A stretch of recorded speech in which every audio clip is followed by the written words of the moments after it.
So, myriad mumming and house visiting traditions, such as the notable Canadian Newfoundland Christmas mumming, involve a group, usually young men, who preambulate from one location to another within a community to the households of socially and culturally proximate families and individuals.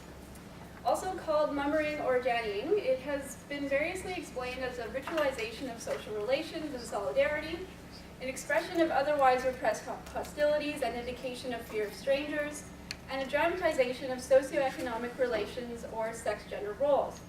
These events include performative aspects, often dancing and singing, as well as the expectation of a reward, usually food and or drink, and some sociability with the visited household members.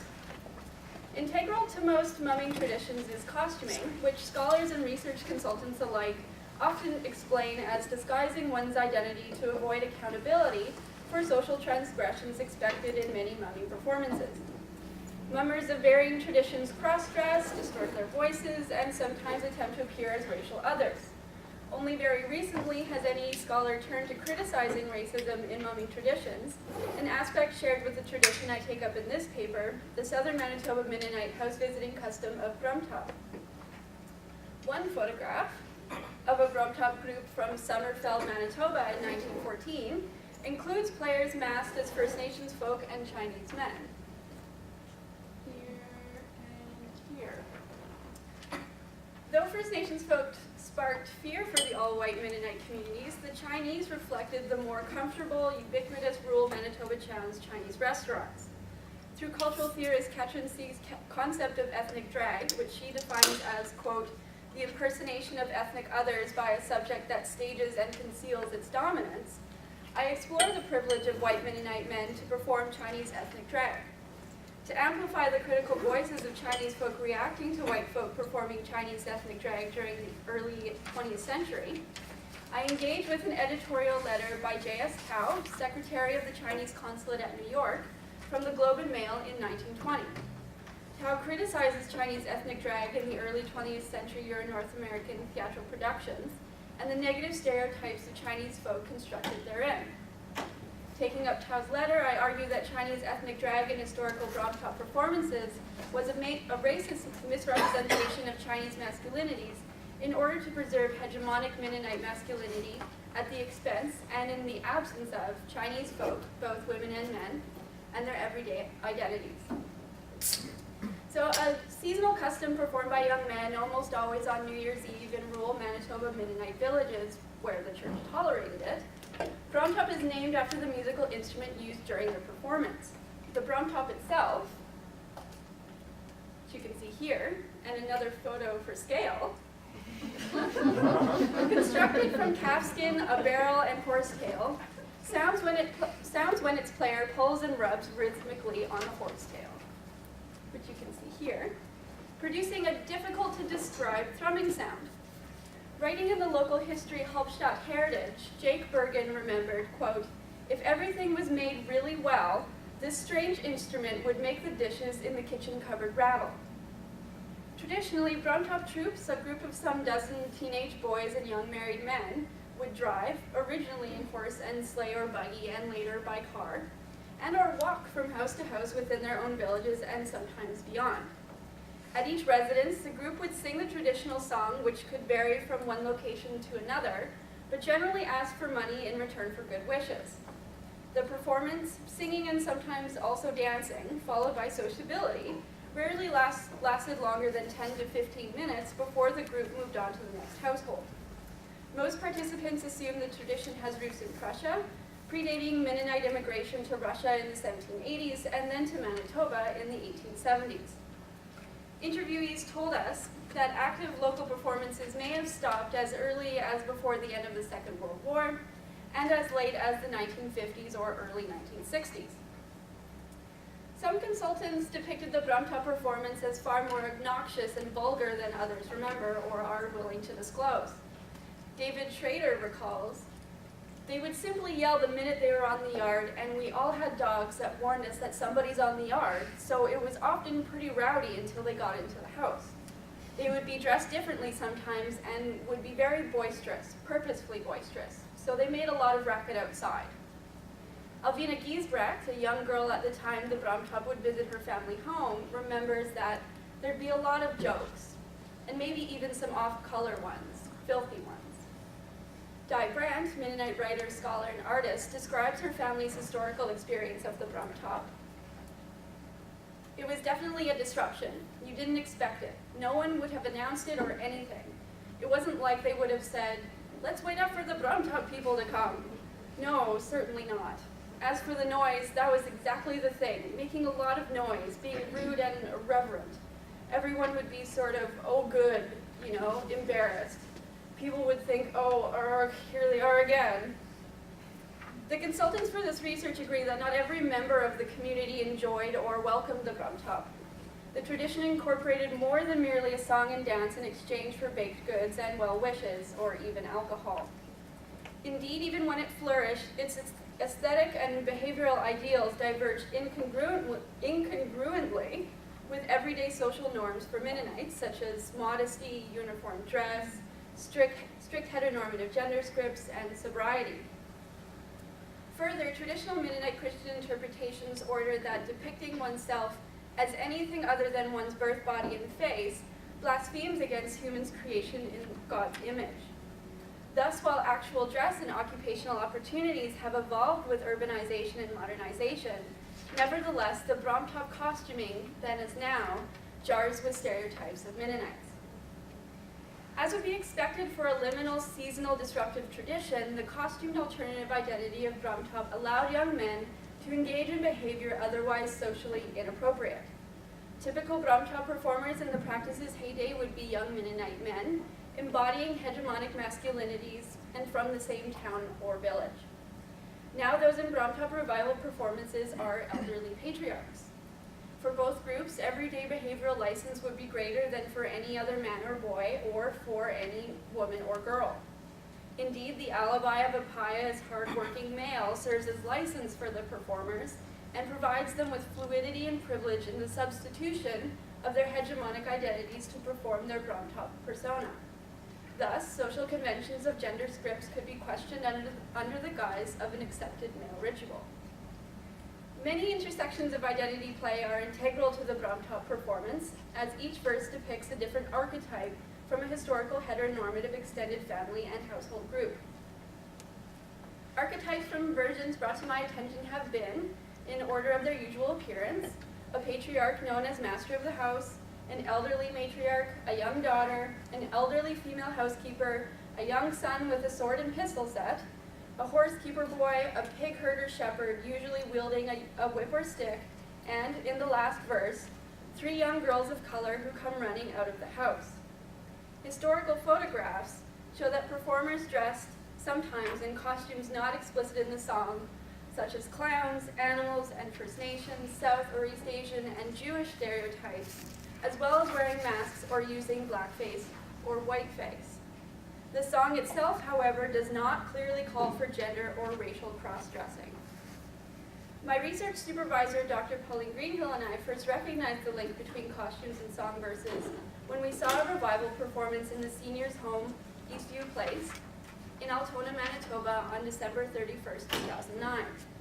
Thus, for example, when the song refers to fried fish, one performer places plastic fish on all 4 corners of a table on the stage. All perform the final stanza together, using their arms to describe a golden band and jumping as the dark maidens rush out of the house. And only the last verse implies any kind of cross-ethnic or cross-racial identity. These lyrics here. We have few details about how the historical performance is actually incorporated, if at all, the costumes and disguise evident in the astonishing number of posed pictures of Brommtopp groups we have encountered, dating from the second to the middle decades of the 20th century.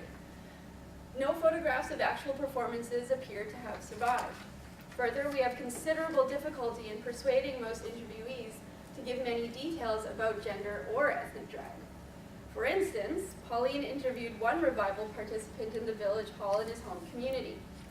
When she asked him about cross-dressing or dressing as members of another ethnic group, he answered, "We never did that."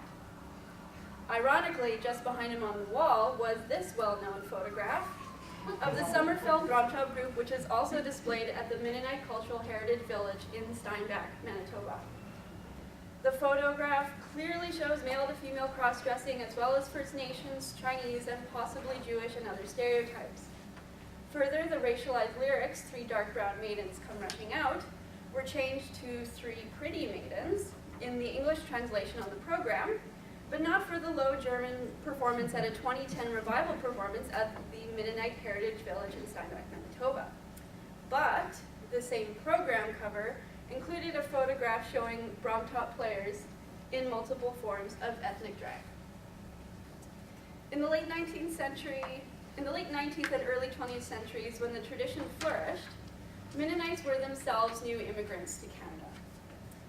Brommtopp then most probably expressed, preserved, and rearticulated Mennonite identity, posturing the self as known in relation to the mysterious, even incomprehensible other. In interviews, we learned that the stereotyped images of First Nations folks would have been familiar to rural Mennonites as they came through villages, sometimes selling handmade goods, though they were generally perceived as little more than beggars and inspired fear. But Chinese immigrants appeared safer because of the Chinese restaurants that were ubiquitous in rural Manitoba. Still, Chinese folk nevertheless quintessentially represented what Mennonites were not. Interviewees who participated in recent revival performances often mentioned a single individual, Harry Yi and his Altona Chinese Café, as they called it, when they saw photographs of historic Brommtopp groups with Chinese representations. That all Chinese ethnic drag recalled a single individual suggests not only Yi's personal popularity, but also the racist ways in which Canadian laws historically restricted immigration and participation by Chinese folk in mainstream culture. In her book, The Way of the Bachelor, Early Chinese Settlement in Manitoba, Alison Marshall notes that from 1885 to 1946, institutionalized racism against Chinese folk in Canada was mainstreamed and normalized. While records indicate that Chinese immigration to Canada began in 1884, in 1885 the Canadian government swiftly instated the Chinese Immigration Act, often referred to as the Chinese Exclusion Act by Chinese Canadians. This racist legislation mandated all Chinese immigrants pay a $50 head tax, by today's standards around $1,250, before entering the country. The head tax was doubled in 1900 and subsequently raised to $500, approximately now $12,500, by 1903. The lofty head tax barred families from immigrating together, resulting in Chinese men settling on their own without their wives or female children. By 1923, Chinese immigration was further thwarted by the Act's policy that all Chinese immigration end, save for merchants, students, diplomats, and their staff. In that same year, all persons of Chinese descent, born in Canada or not, had to register with the federal government lest they faced hefty fines and or up to 1 year in prison. In 1923, other oppressive laws against Chinese folk were operationalized in Winnipeg, Manitoba, barring male Chinese restaurant and laundry owners from employing white women. In her survey of racism experienced by Chinese folk in Manitoba, Marshall argues that it was common for politicians to condemn Chinese men, pejoratively referred to at the time as Chinamen, for being unclean, suspiciously homosocial due to the costly head tax required for immigration, uninterested in assimilating or seeking permanent residency in Canada. Marshall also noticed that, quote, extreme cases of racism occurred in towns or villages that had 1 or 2 Chinese businesses. In those same towns and villages' newspapers, Marshall learned that, quote, there were more frequent references to winter masquerades and school plays in which individuals dressed up as Chinamen and in blackface. Marshall also learned that Chinese immigrants who lived in or near Manitoban small towns and villages in the early 20th century stayed inside on Halloween nights as the eve was, quote, when racist acts were at their most violent and excessive. While systemic racism against Chinese folk was maintained by white public figures, everyday racism was facilitated through other means, such as in liminal times and spaces reserved for disguise, performance, and notions of play. Indeed, early Euro-North American popular culture at the time encouraged racism against Chinese folk through caricatures of Chinese ethnicity on stage. early 20th century Chinese ethnic drag showcased what cultural theorist Zhu Yun Kim articulates as, quote, come on, there you go. The dual position of Asian peoples and cultures as objects of curiosity and sources of inspiration for the development of a modern aesthetics. One such example is The Yellow Jacket, a play written and directed by J. Harry Benrimo and George C. Hazelton in 1912. It tells the story of Wu Hu-git, a young Chinese man destined to wear the prized yellow jacket of the Emperor's Guard of the Qing dynasty.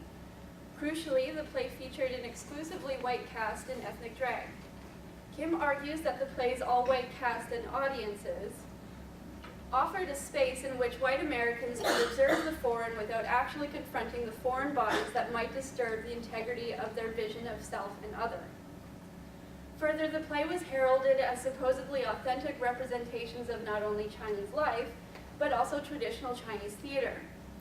Kim aptly accuses the play's producers of being suspiciously selective of their adoption of Chinese theater conventions and Chinese ethnicity in general, calling the play not much more than a caricature of Chinese culture and society as backward and strange. Notably, in their foreword to their commercial publication of The Yellow Jacket, authors Benrimo and Hazelton describe Chinese folk and Chinese culture in general as primitive, comparing it to, quote, the make-believe of children. While the authors also claim that a nation's inherent superiority can be measured by the sophistication of its dramatic productions, their ignorance is matched only by the irony in their explicit appropriation of Chinese theater conventions for the sake of Euro-North American cultural capital. Other popular productions from the same era encourage public mockery of Chinese folk, such as The Rose of China from 1920, a romantic comedy musical again with an all-white cast. The lyrics and dialogue for the play are written in broken English, which Vanity Fair reviewer Dorothy Parker noted, quote, presents Chinese heroines who substitute L's for R's. The all-white cast of the comedy East is West, also 1920, written and directed by Samuel Shipman and John B. Hamer, presents and condemns Chinese culture as violently misogynistic, depicting Chinese girls and women sold at auction by male Chinese restaurateurs. An earlier production from 1898, The Mandarin, a musical comedy by Herman Bernstein, was described by a Globe and Mail reviewer as, quote, immediately funny. In fact, Chinese characters are generally funny on the stage. One Globe and Mail review of Chin Chin, a vaudeville act by comedians Messrs. Wills and Binder from 1918, claims the performers, quote, provoked many a laugh. Their songs Chinese Honeymoon and the gibberish Gagar Sig Jinju made popular hits, the leader contriving to play half an inch out of tune in a very comic manner. Although the plays described here are only a sample of Chinese ethnic drag in popular culture at the time, they illustrate how Chinese folk were routinely denied self-representation and instead misrepresented by white actors as dupes, incoherent strangers, and laughable others. In reaction to the prevalence of Chinese ethnic drag in Euro-North American popular culture, J.S. Tao, Secretary of the Chinese Consulate in New York, wrote a letter to the Globe and Mail in 1920. In it, he criticizes the misrepresentation of Chinese folk in North American stage productions, saying, the writers of these plays mostly, I am sorry to say, do not understand or know the real life and customs of our people. They are usually ridiculous and insulting to the eyes of the Chinese themselves. It is a pity that our people should innocently suffer in free mockery and humiliation before the American public. We lament upon the worst caricatures that are put upon us and the most inconceivable misrepresentations that are so practically contrary to our real life and customs. I hope that those who see the plays will notice that justice is denied to our people. We are portrayed to be what we are not. Tao also illuminates the widespread racist representation of male Chinese restaurateurs, saying, the Chinese who own restaurants in this country are given the worst character, the character of a villain.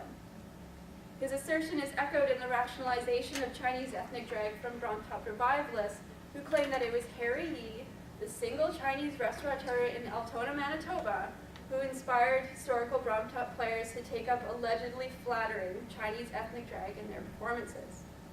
A critical race perspective of such representations, however, insists that Brommtopp players in Chinese ethnic drag displaced responsibility and accountability for their own social transgressions onto the bodies and identities of absent Chinese men in order to preserve their hegemonic masculinity, including their whiteness. The Brommtopp performers' white male privilege to perform race as masquerade to construct, as well as preserve their religious, ethnic, and gender identities is indeed problematic. In this view, Brommtopp generally foregrounds the symbolic economy of race and sex in contemporary Canada as in the past, a radically unequal system structured around a white heterosexual male definition of majority. Yet ethnic drag like the Brommtopp does not simply essentialize race and ethnicity in this way. On one level, this masquerade offers an opportunity to deal with difference. On another level, it keeps it superficial and innocuous. As Katrin-Sieg observes in such representations, ethnicity is underscored as a drag performance in the sense that actors displayed its signs at a distance. Its signs were shown to be attributed to bodies rather than originating in them.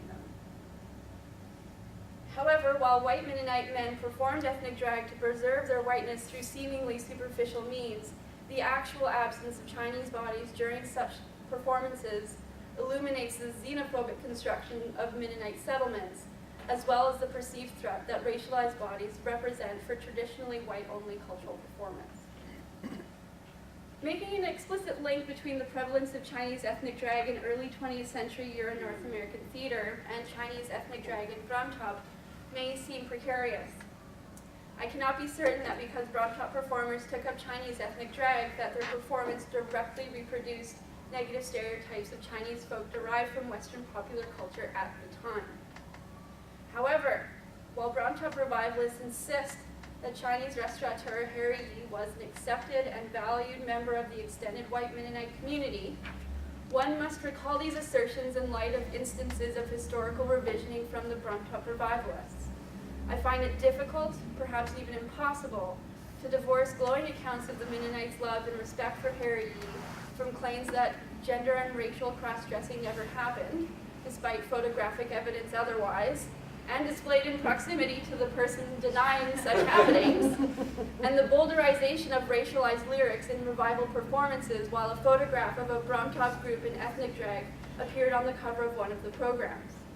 Racism and white supremacy is systemic and insidious, and historical revisioning should not be justified nor forgiven by the supposed forgetful tendencies and nostalgic fantasies of elderly white patriarchs. Thank you.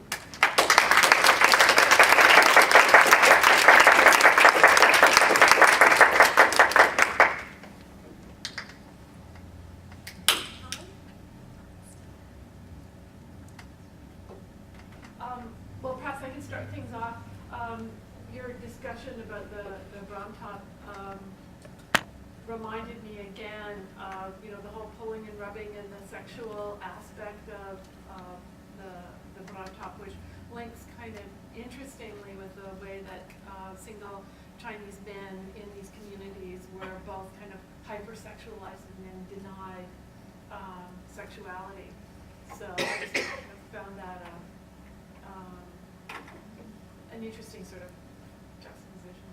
Well, from the literature that I've reviewed, it's not that they were denied sexuality, it was that they were denied their own sexual identifications. It was assumed that they were gay and that they were all having sex with each other because they also lived in their kitchens, they lived in their laundries, and they all lived together.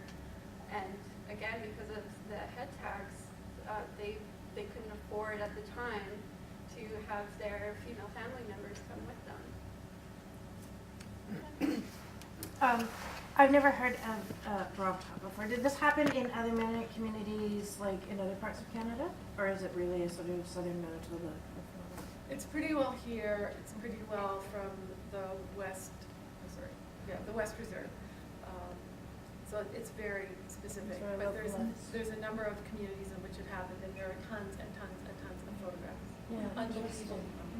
And up until like the 50s, you said? Is Yeah. the time or so? Like in Arvin Weave's book, Salvation of the Oshimans, he talks about a Brommtopp group of young boys and how it was condemned by the church and how they actually went into the church and did a performance of Brommtopp, and the church was very, very unhappy about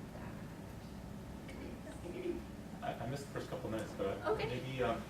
maybe you explained what the origins of Brommtopp are. I mean, I didn't get a sense of that. Well, from interviews and really anecdotal history otherwise, there's suggestions of its origins in Prussia.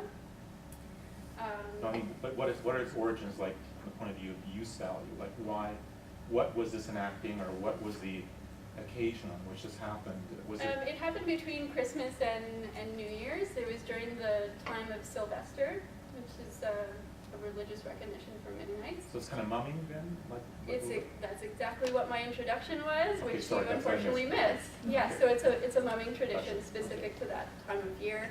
And now revivalists continue to perform on New Year's Eve or New Year's Day because they're performing in seniors' homes in rural Manitoba.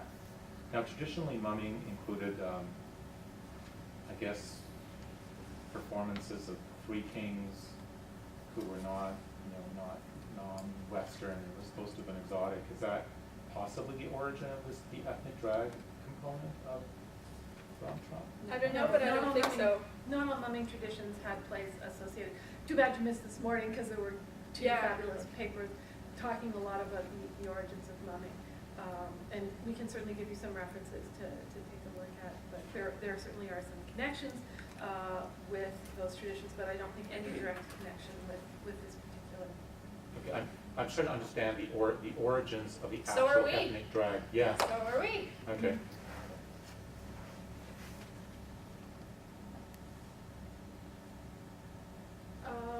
Okay, my question that I had here, I'm wondering why this guy chose to write in the Globe and Mail. And, I mean, I think one thing that we probably will want to do in looking further at this is to see whether the same letter was published in other locations as well.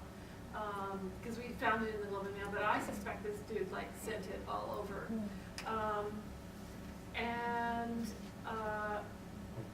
There's reference, I think, to a whole letter that is not there, I think, in the Globe and Mail, that there's just some excerpts from it, maybe? No, they published the whole letter. Okay.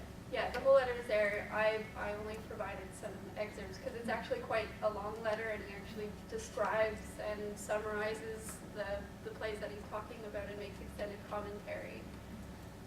Was there any kind of indication of any responses in here? Not that I can find.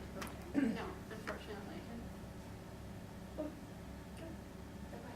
I was going to say, it was striking to me that the letter was written in 1920, a year after Broken Blossoms, and yet he's speaking to plays. And, D.W. Griffith's, Broken Blossoms is a very strong caricature of Asian identity and Asian masculinity, especially as a threat to white.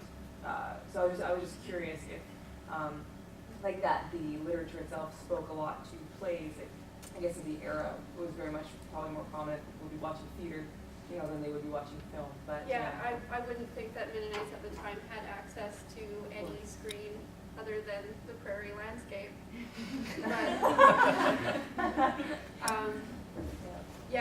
But, specifically for the methodology of this paper, it was looking at staged productions and not film productions, because that's what the Brommtopp is, other than the photographs, but we don't have photographs of have you been performances. able to access any of the actual like remnants of the plays beyond press coverage? Like I'm thinking of playwrights Like the plays that I talk about in the paper? Yeah. Yeah, actually, I can get full scripts for all of them that I've talked about, because I like finding the bottom of the internet. That's the kind of research I do.